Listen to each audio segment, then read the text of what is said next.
It wasn't just a wholesome rural comedy. It was a show where the creator recycled his own ideas. The train was literally falling apart, and one star's death was hidden from audiences for an entire season. Behind the bucolic small-town charm and the three pretty daughters, Petticoat Junction was built on shortcuts, secrets, and one man's obsession with rural America. These are 20 secrets about Petticoat Junction, hidden for decades. And the bonus? The water tower they used wasn't in California at all. Number 20. Paul Henning created it by cannibalizing his own life. Keep this old train running. Oh, well, I have. That's why I'm going into Hooterville, but it's scary riding up here going so fast. Herbie, we don't want to keep the train waiting too long. Yes, Mrs. Bradley. I've already got some of your regular order ready in the back. We figured you'd be in today. Petticoat Junction wasn't an original concept. It was Paul Henning recycling stories from his own childhood and family vacations into a television show. Henning had spent summers as a child at a small hotel run by his grandmother in Eldon, Missouri, where a branch railroad line brought occasional visitors to an otherwise isolated rural area. The Shady Rest Hotel was based directly on his grandmother's hotel. Kate Bradley was modeled on his grandmother, and even the name Petticoat Junction came from a real local swimming hole where Henning remembered seeing women's undergarments hanging on tree branches to dry. The entire show was essentially Henning's nostalgia for a childhood that had ended decades earlier, filtered through television sitcom conventions. What's remarkable is how Henning strip-mined his own memories, using the same source material for multiple shows. The rural setting and community dynamics appeared in the Beverly Hillbillies. The hotel concept became Petticoat Junction, and the generational conflicts became Green Acres. He was essentially creating variations on the same themes, selling slightly different versions of his Missouri childhood to different networks and audiences. Critics who accused Henning of being a one-trick pony weren't wrong. He genuinely only had one story to tell, about rural America and the conflicts between traditional values and modern life. But he told that story so well, and in enough variations, that it sustained 3 hit shows simultaneously, proving that one good idea thoroughly exploited beats multiple mediocre concepts poorly executed. Number 19. The 3 daughters were cast for looks, not talent.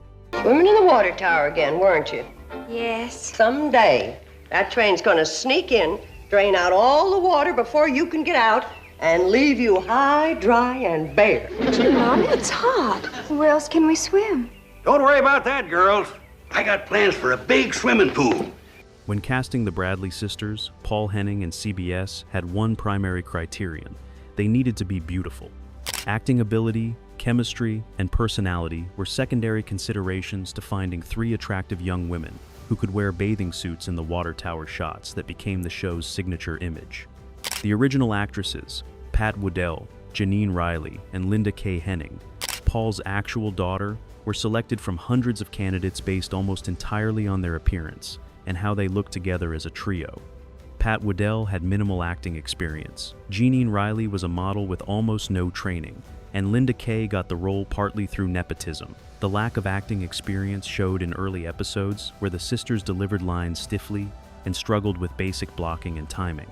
Bea Benaderet, who played their mother Kate, essentially had to carry every scene they were in, covering for their inexperience with her own veteran skills. The producers didn't care because the sisters weren't meant to be characters. They were meant to be pretty decoration, eye candy to attract male viewers to a show that was otherwise about a middle-aged woman running a hotel. This calculation worked commercially, with the water tower shots becoming iconic and heavily featured in promotional materials. But it meant that the 3 female leads on a show called Petticoat Junction were the least developed characters, treated as interchangeable pretty faces rather than individuals with distinct personalities or growth arcs. The treatment was pure sexism, reducing young women to their appearance, while the older female character got all the substantial material. Number 18. Bea Benaderet was dying throughout the final seasons. Pipe so hard you're shutting off her water. Can't you go a little faster, Charlie? Swimming in the water tower again, weren't you? Yes. Someday, that train's gonna sneak in, drain out all the water before you can get out. Bea Benaderet, who played Kate Bradley, was diagnosed with lung cancer in 1967, but kept working while secretly undergoing treatment. She was the heart and star of Petticoat Junction, and her illness threatened to destroy the show. Benaderet tried to hide her declining health from producers and the network, showing up to work exhausted from chemotherapy, struggling through scenes that required energy she no longer had. By season 5, her condition was deteriorating rapidly, but she refused to quit or even take a break, terrified that admitting weakness would end her career. Cast members noticed she was losing weight dramatically, that her voice had changed, that she seemed constantly exhausted, but Benaderet insisted she was fine and discouraged questions about her health. The producers finally forced her to take a leave of absence when she became too ill to work, writing Kate out of several episodes by having her visit a sick relative. But everyone knew the truth, that Benaderet was the one who was sick, possibly dying. She attempted to return for season 6, filming a handful of episodes while clearly unwell, her appearance shocking to cast members who hadn't seen her in months. After filming just 4 episodes of the new season, Benaderet died in October 1968. The show continued for 2 more seasons without her, but it was never the same. Kate Bradley was Petticoat Junction's foundation, and without Benaderet, the show felt hollow, a collection of quirky characters with no emotional center holding them together. Number 17. They kept her death secret from viewers. What am I gonna do? And to tell you the truth, Kate, I'm fast running out of opinions. I tried every way I could to get her interested in a medical career. Now listen.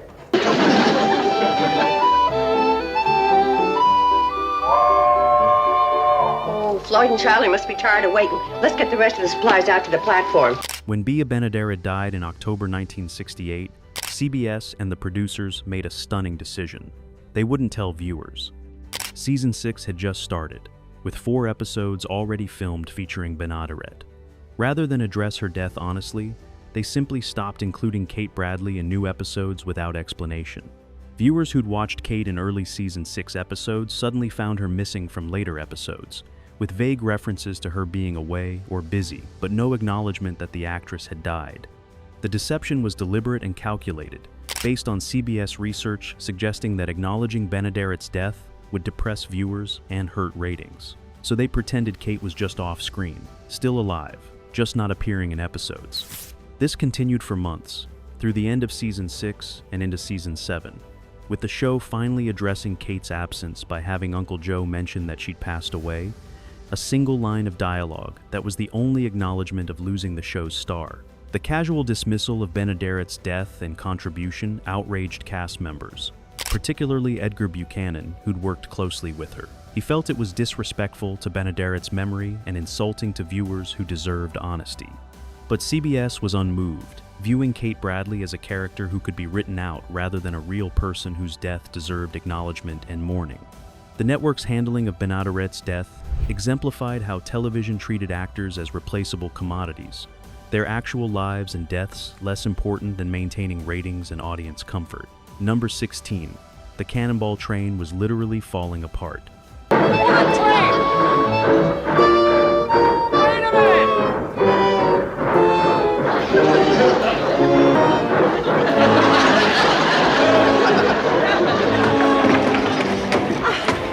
You got a lot to learn about trains, mister. The Hooterville Cannonball, Petticoat Junction's iconic steam locomotive, wasn't a functioning train at all. It was a barely mobile prop held together by constant repairs and mechanical band-aids that threatened to fail every time cameras rolled. The production had purchased an old Sierra Railway locomotive that hadn't been properly maintained in years, choosing it purely because it looked photogenic and was cheap. From day one, the train had mechanical problems. The boiler couldn't build sufficient pressure, the wheels would stick and refuse to turn, the brake system was unreliable to the point of being dangerous. Every scene involving the Cannonball required a full-time mechanic standing just off camera, ready to jump in when something inevitably broke down.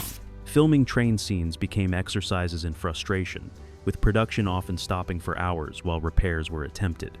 The actors learned not to depend on the train actually moving when it was supposed to, developing contingency plans for scenes that required the Cannonball to cooperate. Edgar Buchanan, who played Uncle Joe, joked that they should rename the show Petticoat Breakdown, because the train stopped working more often than it ran. Insurance companies were constantly worried about liability, with inspectors regularly threatening to revoke coverage unless major repairs were completed. But the show's budget couldn't accommodate proper restoration, so the Cannonball limped through 7 seasons held together by hope, duct tape, and a mechanic who earned his salary by performing miracles on a daily basis. The train that symbolized Petticoat Junction's charm was actually a mechanical disaster that nearly derailed production dozens of times. Number 15. The daughters were recast like revolving doors. Not on that either. What's your name? Sam Drucker. What's yours? Homer Bedlow. And you're fired. I happen to run the general store. What the devil are you doing here? Why aren't you down at your store? Well, I tell you. You see, Kate ain't got the money to pay for all them supplies she just bought. Over 7 seasons, Petticoat Junction burned through actresses playing the Bradley sisters with remarkable frequency. Only Linda Kay Henning remained throughout the series, while the other 2 sister roles were recast multiple times with minimal explanation. Pat Whittle left after 2 seasons, replaced by Gunilla Hutton. Jeanine Riley left after 2 seasons, replaced by Meredith McRae. Gunilla Hutton lasted 1 season before being replaced by Laurie Saunders. These weren't creative decisions about character development, but practical responses to actresses leaving for various reasons. Better opportunities, salary disputes, or simply being fired for not meeting producers' expectations. The constant recasting was confusing for viewers who'd see one actress one week and a completely different person playing the same character the next week with zero acknowledgement of the change. The show treated the sisters as interchangeable, as if their individual identities didn't matter as long as there were 3 pretty women in the water tower. This approach worked because the sisters were so underdeveloped as characters that swapping actresses didn't significantly impact storylines. But it also highlighted how little the show valued these female characters, viewing them as decorative props rather than people worthy of consistent portrayal.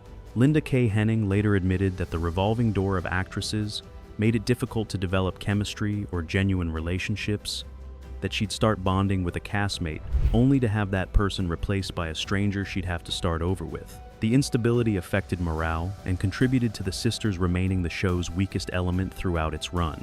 Number 14. Edgar Buchanan hated Uncle Joe. Am I sitting in that coach while the engine went to Hooterville? No, I thought it was kind of stupid myself. I ought to knock you over. Hey, Charlie. I'd go along too, but I'm afraid with one more passenger, the old Hooterville meatball couldn't make the grade.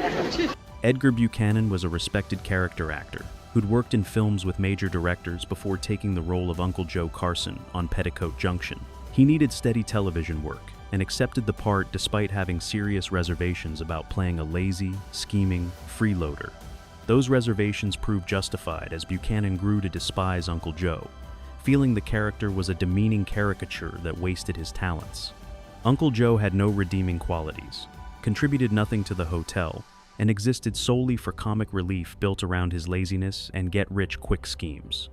Buchanan felt he was playing the same joke week after week, that Uncle Joe never grew or changed, that the character was trapped in an endless loop of the same tired storylines. He complained to writers about the repetitive material, but was told that Uncle Joe's consistency was the point, that viewers expected and wanted the same character doing the same things every week. This attitude infuriated Buchanan, who valued growth and development in characters.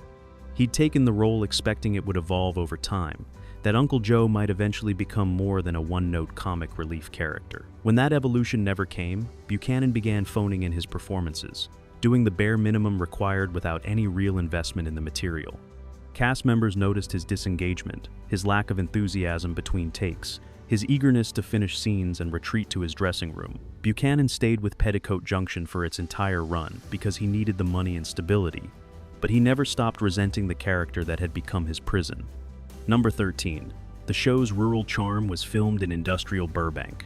Years ago, you brought me out here from the east to do a job for you. Well, gentlemen, I think you'll agree that today we have the... You charter a plane to this town of Hooterville and ride that branch to the end of the line. I want a complete report right away. Oh, gentlemen, Mr. Petticoat Junction's idyllic rural setting was entirely fabricated on studio lots in Burbank, one of Los Angeles' most urban and industrial areas.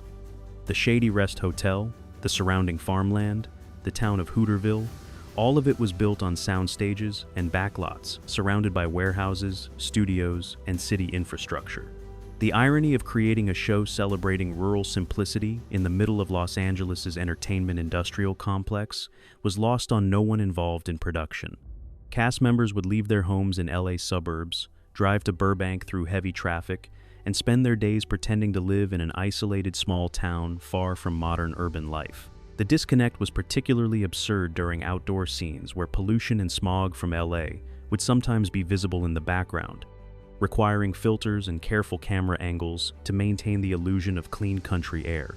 The train scenes were filmed on a short section of track that looped back on itself, with camera tricks creating the impression of the cannonball traveling through extensive countryside when it was actually moving in circles on a backlot.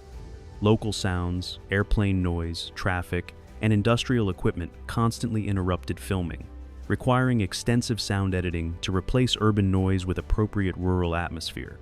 The cast joked that Hooterville was the only small town where you could hear jet planes overhead and smell smog between takes. Paul Henning's vision of rural America was entirely artificial, created by urban workers on urban land using urban technology to manufacture a fantasy that bore little resemblance to actual rural life, which itself was far more complex and less charming than television depicted. Number 12.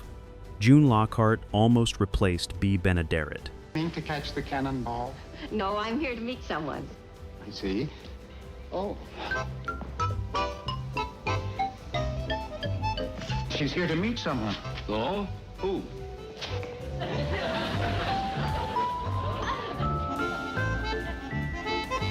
Oh, but I was expected. I have a letter from Dean Lawrence. Oh, yes, that's fine.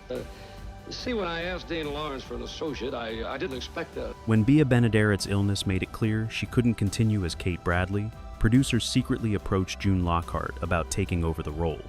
Lockhart had just finished Lost in Space and was available, had the right age and presence, and was familiar with ensemble sitcoms. Negotiations were well underway, with Lockhart reading scripts and discussing how to handle the transition, when Benaderet died and the plan changed completely. Rather than bringing in Lockhart as a replacement Kate, or introducing her as a new character to run the hotel, producers decided to continue the show without any strong female lead, letting Uncle Joe and the Bradley sisters carry it forward.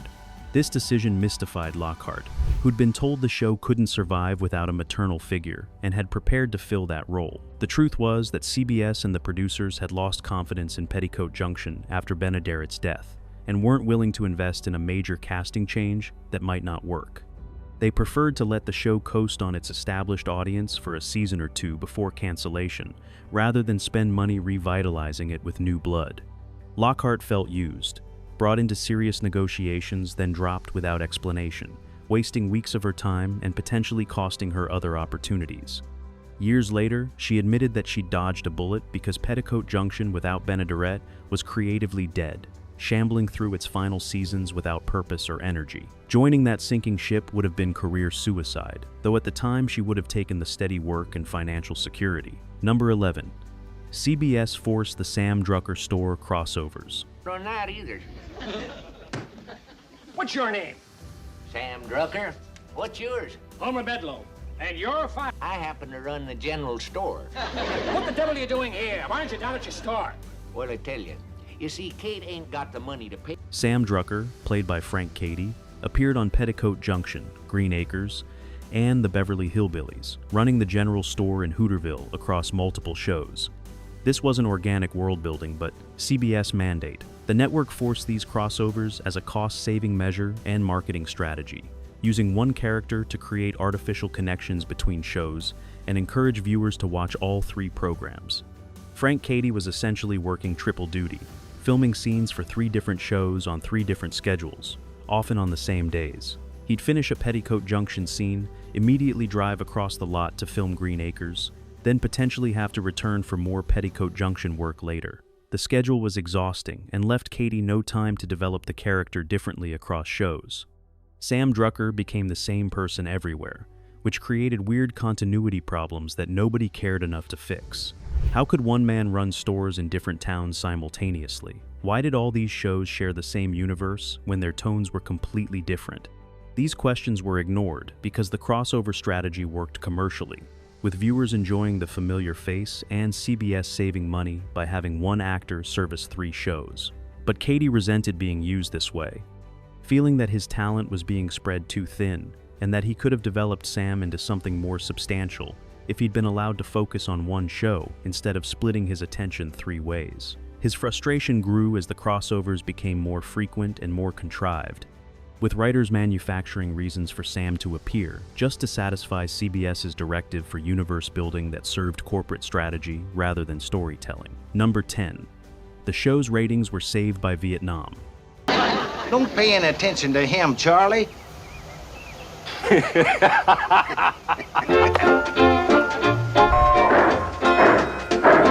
Hi, girls. Hi, Kate. Have a good time in Hooterville. Petticoat Junction's ratings were declining in its second season, with CBS considering cancellation when the Vietnam War escalated dramatically in 1965. As the war intensified and American casualties mounted, television audiences increasingly sought escapist entertainment that offered comfort rather than challenging content. Petticoat Junction's wholesome rural setting and complete avoidance of contemporary issues made it perfect escapism for viewers exhausted by war coverage and social upheaval. Ratings climbed throughout 1965 and 66, not because the show improved, but because audiences needed what it offered. A fantasy world where the biggest problem was whether the cannonball would run on time, where communities were tight-knit and supportive, where life was simple and conflicts were easily resolved. CBS executives recognized this dynamic and doubled down on Petticoat Junction's innocence, issuing directives that the show must never reference Vietnam, civil rights, or any contemporary controversy. The show became a deliberate time capsule, presenting an America that hadn't existed since the 1940s, if it had ever existed at all. Paul Henning understood he was selling comfort to a traumatized nation, that Petticoat Junction's value was its complete disconnect from reality rather than any reflection of it.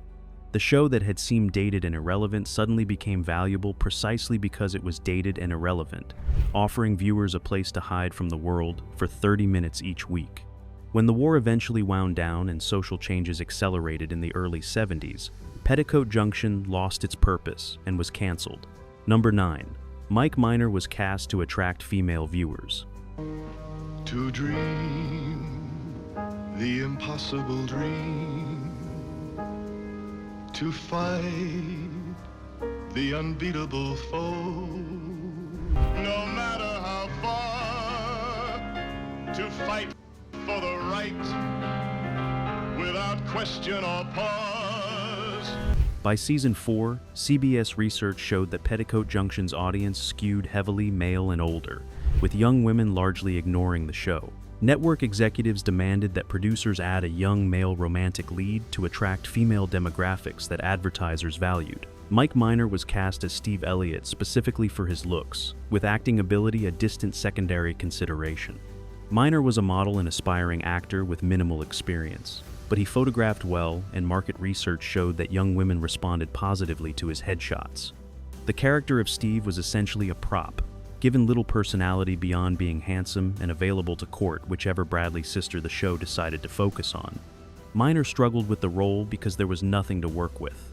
Just a generic nice guy who existed to create romantic storylines the show had previously avoided. His inexperience showed in every scene, wooden line delivery, and awkward physical presence that other cast members had to work around.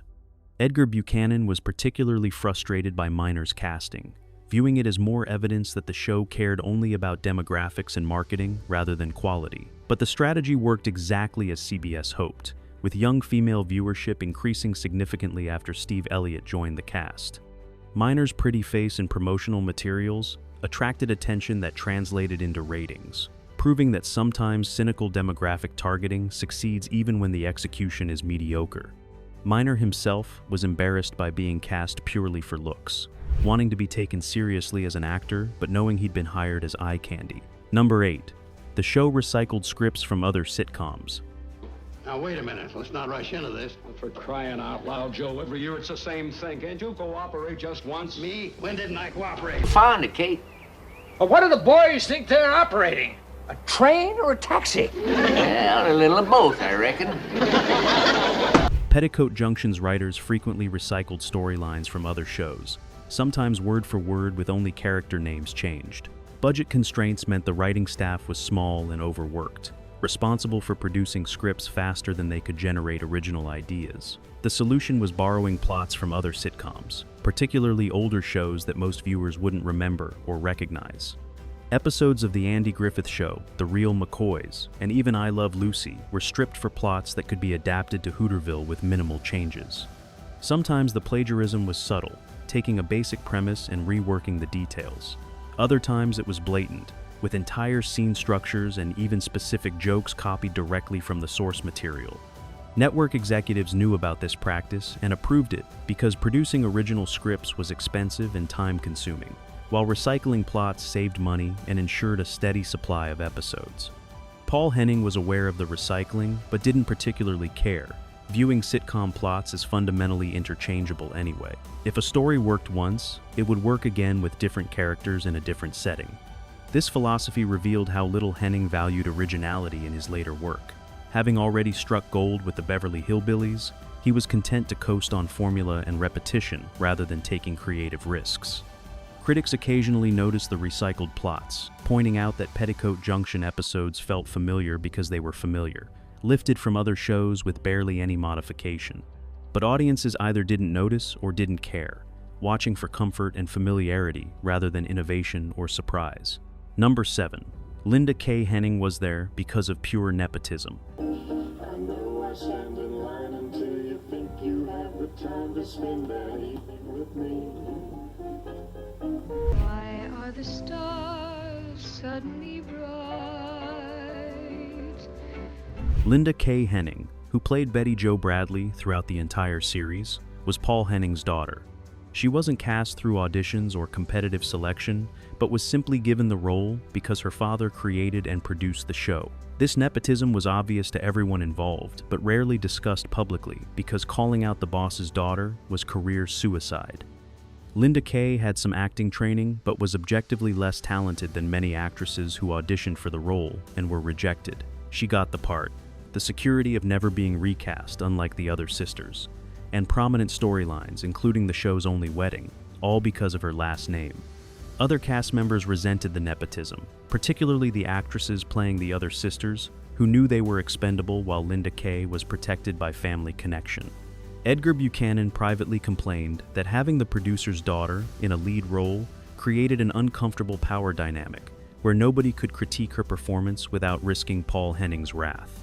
Linda Kay herself seemed oblivious to how her position affected cast dynamics, acting entitled to preferential treatment and seeming surprised when other actresses were fired or left.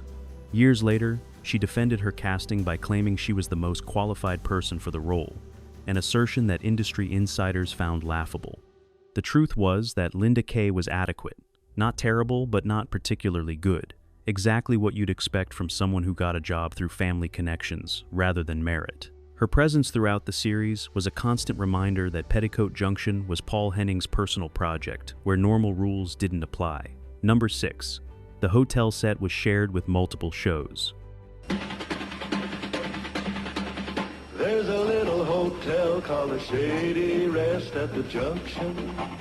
Petticoat, do you mind telling me why you're using all the hot water for a bath when we need it for the dishes? I've got a date. Oh. Well, don't use any more, and don't get any on the floor. The Shady Rest Hotel interior wasn't a dedicated set, but was constantly redressed and reused for other productions filming on the same lot. Between Petticoat Junction filming days, the same set would be modified to become a different building for a different show, then changed back for Petticoat Junction's next filming session. This cost-saving measure created endless continuity problems, with furniture positions changing between episodes, decorations appearing and disappearing, and the entire layout seeming to shift depending on what other shows had used the set recently. Viewers who paid attention noticed these inconsistencies, writing letters asking why the hotel lobby kept changing. The production team had no good answers because admitting they were sharing sets with other shows would break the illusion of Hooterville as a real place. The set sharing also created scheduling nightmares, with Petticoat Junction sometimes unable to film because another show was using the hotel set and hadn't finished their work. This resulted in scripts being rewritten to avoid hotel interior scenes, storylines being delayed, and general chaos that affected the show's quality and consistency. The actors found it disorienting to show up and find the hotel transformed into a completely different building, then transformed back, but not quite right, with props in wrong places and familiar elements missing. Edgar Buchanan joked that the Shady Rest was haunted by ghosts from other shows, furniture that appeared and disappeared mysteriously. But the joke had a bitter edge, because the set sharing was another reminder of Petticoat Junction's low priority and minimal budget, that CBS viewed it as a cheap product not worth investing in properly. Number 5. Smiley Burnette was alcoholic and barely functional. How well do I remember the fire of 58? He's coming down through the mire. When along comes Hank just a-going to beat the cars, and he says, "My gosh, there's a fire." Can't a fella relax, eat a hunk of pie, drink his coffee, and catch up on Wall Street? The Wall Street Advisor. Where'd you get that? Smiley Burnette, who played railroad engineer Charlie Pratt, was a legendary Western performer who'd worked with Gene Autry and starred in dozens of films. By the time he joined Petticoat Junction in 1963, he was also a severe alcoholic who could barely function. Burnette would show up to set intoxicated, forget his lines, miss his marks, and occasionally fall asleep between takes. The production worked around his alcoholism because Burnette's name had value with older viewers who remembered his film career, but it created constant problems. His scenes had to be filmed early in the day before his drinking got worse. Scripts were written to minimize his dialogue, and other actors had to cover for his mistakes and unpredictability. Edgar Buchanan, himself a drinker, recognized the signs and tried to help Burnette, but the intervention went nowhere. Burnette would apologize, promise to do better, then show up drunk again the next day. After 2 seasons, the production had enough and wrote Charlie Pratt out of the show, replacing him with a different engineer character. The official story was that Burnette wanted to pursue other opportunities, but everyone knew he'd been fired for his drinking. Burnette died just a few years later in 1967, his health destroyed by alcohol. His time on Petticoat Junction represented the sad end of a once great career. A talented performer reduced to playing a minor character on a sitcom while battling addiction that nobody could or would help him overcome. Number 4. The water tower scenes violated decency standards. Lots of curves, you bet, and even more when you get to the junction.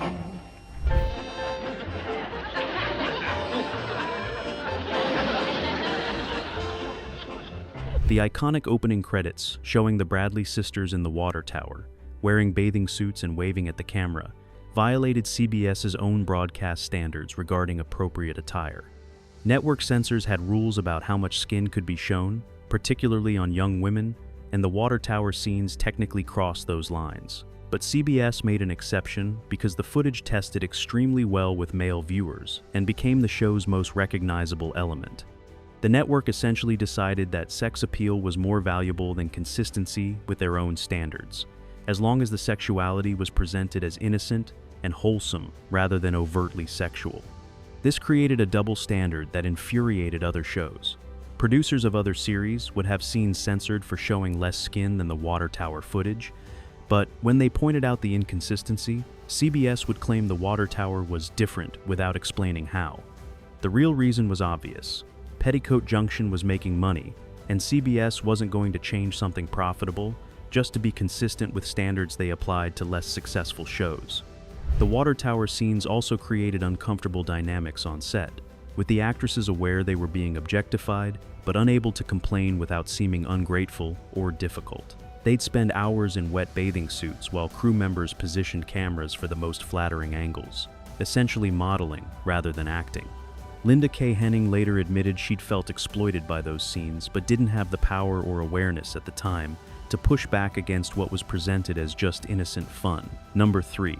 Paul Henning lost interest after season 3. What's new on Wall Street, Uncle Joe? Well, who took my coffee? I did. Well, for crying out loud. You just said you wanted to finish your pie. And my coffee. You ever hear of the Securities Exchange Commission? Yeah? Well, we're exchanging securities, and I'm entitled to a commission. After successfully launching Petticoat Junction and watching it become a hit, Paul Henning essentially abandoned the show creatively to focus on developing Green Acres. By season 3, he was barely involved in day-to-day production, having delegated responsibility to other producers while he pursued what he considered his more interesting and innovative project. This abandonment was obvious in the declining quality of Petticoat Junction's scripts, the repetitive storylines, and the lack of creative vision that had characterized the early seasons. Henning would occasionally review scripts or make executive decisions, but he wasn't invested in the show's success beyond maintaining ratings high enough to keep it on the air. Cast members noticed his absence and disengagement, feeling abandoned by the creator who'd convinced them to join the show, then stopped caring about it. The most damaging aspect of Henning's disinterest was that he wouldn't allow anyone else to take real creative control, maintaining veto power over major decisions while not actually exercising creative leadership.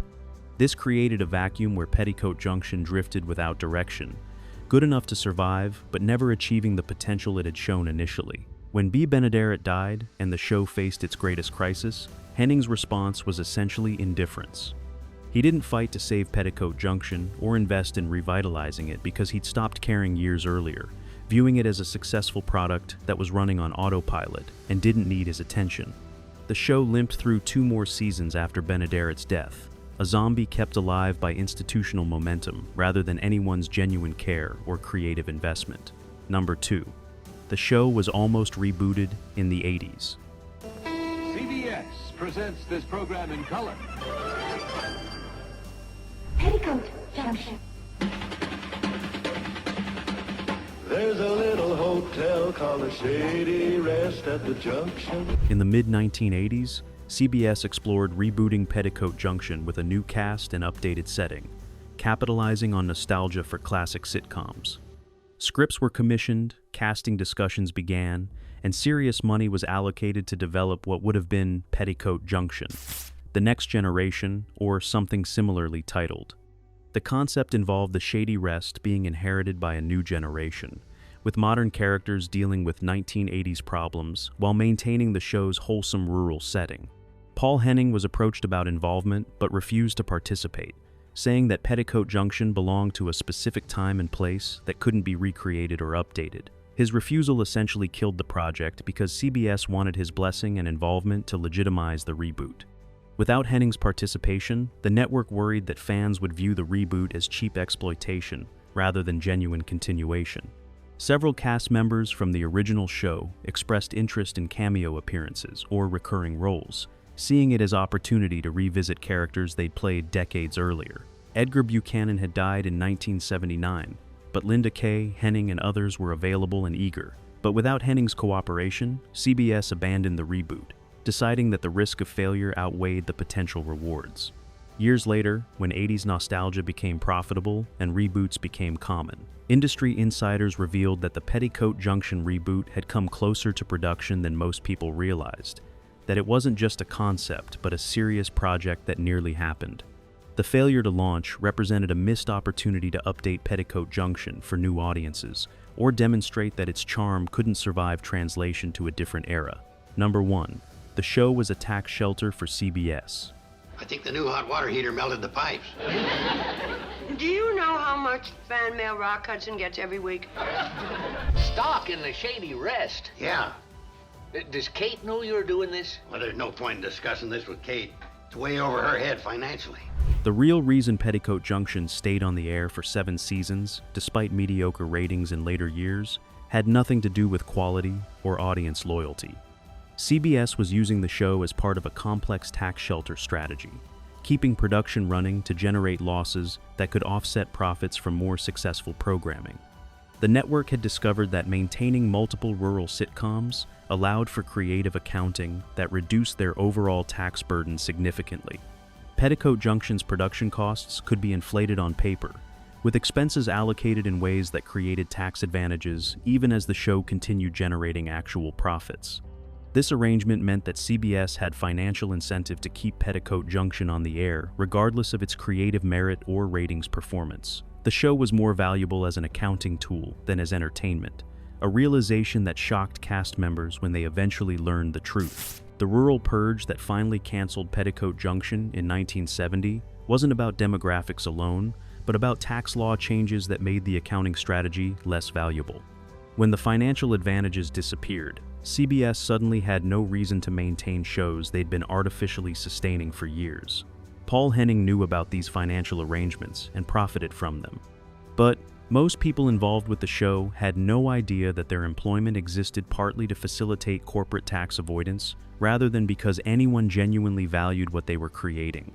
The revelation that Petticoat Junction's survival was never really about the show itself, but about balance sheets and accountants, was the ultimate insult to everyone who'd worked to make it successful. Bonus fact: the water tower wasn't in California.